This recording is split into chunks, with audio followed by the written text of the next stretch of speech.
Hello Capricorn, Sun, Moon, Rising, and Venus signs. Kamusta kayo? Sana po nasa mabuti kayong kalagayan. Welcome back po sa Star Tarot. At kung bago kayo rito, welcome din po kayo. Please subscribe, like, share my videos, and leave me a comment kung naka-resonate po kayo. Thank you. First card ni Capricorn, we have Earth Guardian. Ayan, stay rooted and grounded. Okay? So, maaari ang iba sa inyo ngayon, Capricorn, maybe you are ungrounded, maaring hindi ka mapakali, maybe you are restless, maaring hindi ka nagkakaroon ng matiwasay, no, na natulog, ganyan, or hindi ka siguro, baka hindi ka nakakapag-focus ngayon. No, wala kang focus, wala ka sa concentration, ganon. So, yan, paalala sa inyo, stay rooted and grounded. Maybe you need to do some kind of reflection, contemplation, mag-introspection kayo, mag-prayer mode kayo, mag-meditate kayo. That is something, no, na magagawa ninyo to help you keep grounded para makabalik kayo sa focus, makabalik kayo sa concentration. Okay? We have High Priest, Intent, and Create. Ayan. So, maybe, ang iba sa inyo sa ngayon, baka ang iba, you're going to set new intentions para sa sarili ninyo. Maaari na sa ngayon, mag-iisip kayo ng mag-iisip kayo ng, magsiset kayo ng new intentions, magpaplano kayo kung ano yung kunyari, pangarap ninyo rito, ano yung mga gusto ninyong ma-achieve sa buhay at a certain period of time, something like that. And, yeah, create, take action. Diba? Kung ano man yung kunyari, papangarapin ninyo. Diba? Kung kaya, just remember na kung kaya ninyong pangarapin yan, kaya ninyong isipin yan, diba? Nabuo yan sa isip mo. Ibig sabihin, meron ka ding kakayanan na madala yan ninyo, yung iniisip ninyo, madala ninyo sa inyong realidad. Okay? All you need to do is to take action. All you need to do is do something para na mangyari.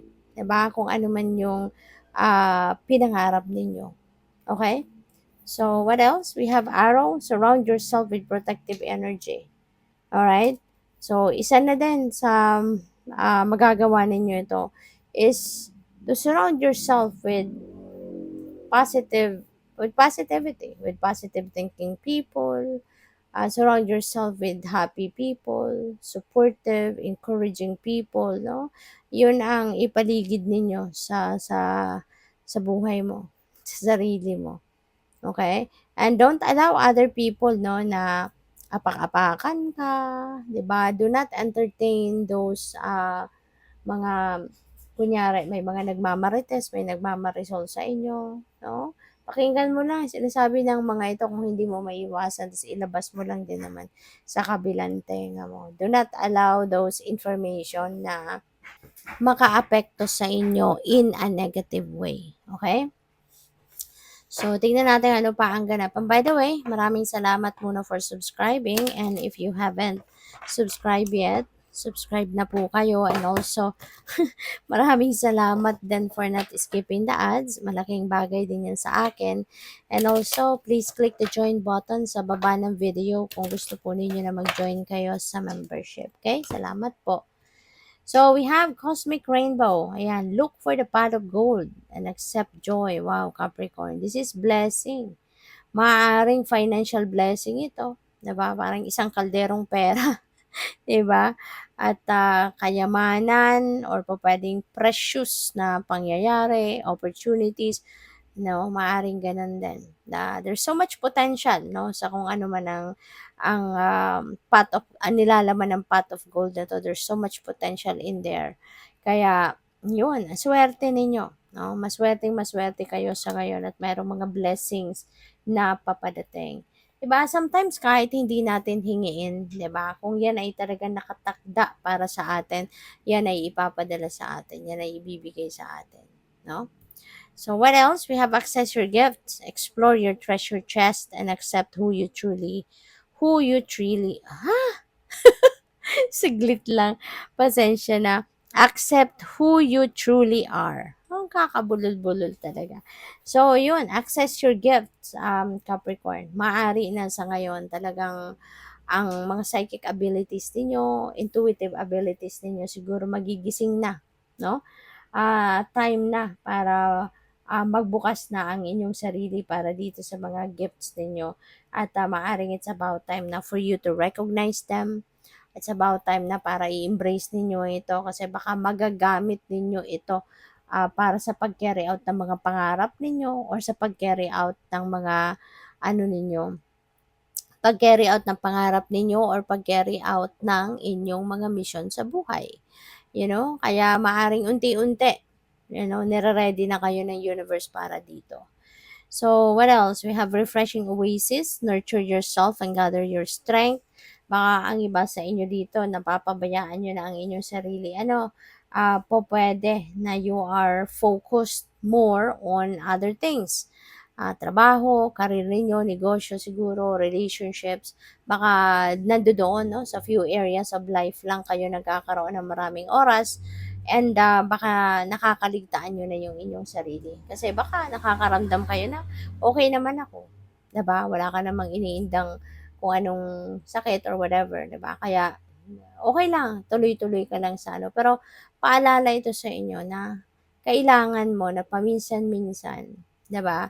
Kailangan mo din na magpahinga. Kailangan mo din ng time out, kailangan mo din ng breather kasi yung katawan natin nangangailangan din ng pagpapahinga. Alright? Hindi po pwedeng tuloy, tuloy, tuloy. Yung go ng go ng go ka lang. Tapos magugulat ka na lang, 'di ba? Na isang araw, eto na, bigla ka nang may mararamdaman, 'di ba? Kasi nag-accumulate ka na nag-accumulate ng pagod, ng stress, kaya ayun, bibigay din ang katawan, 'di ba?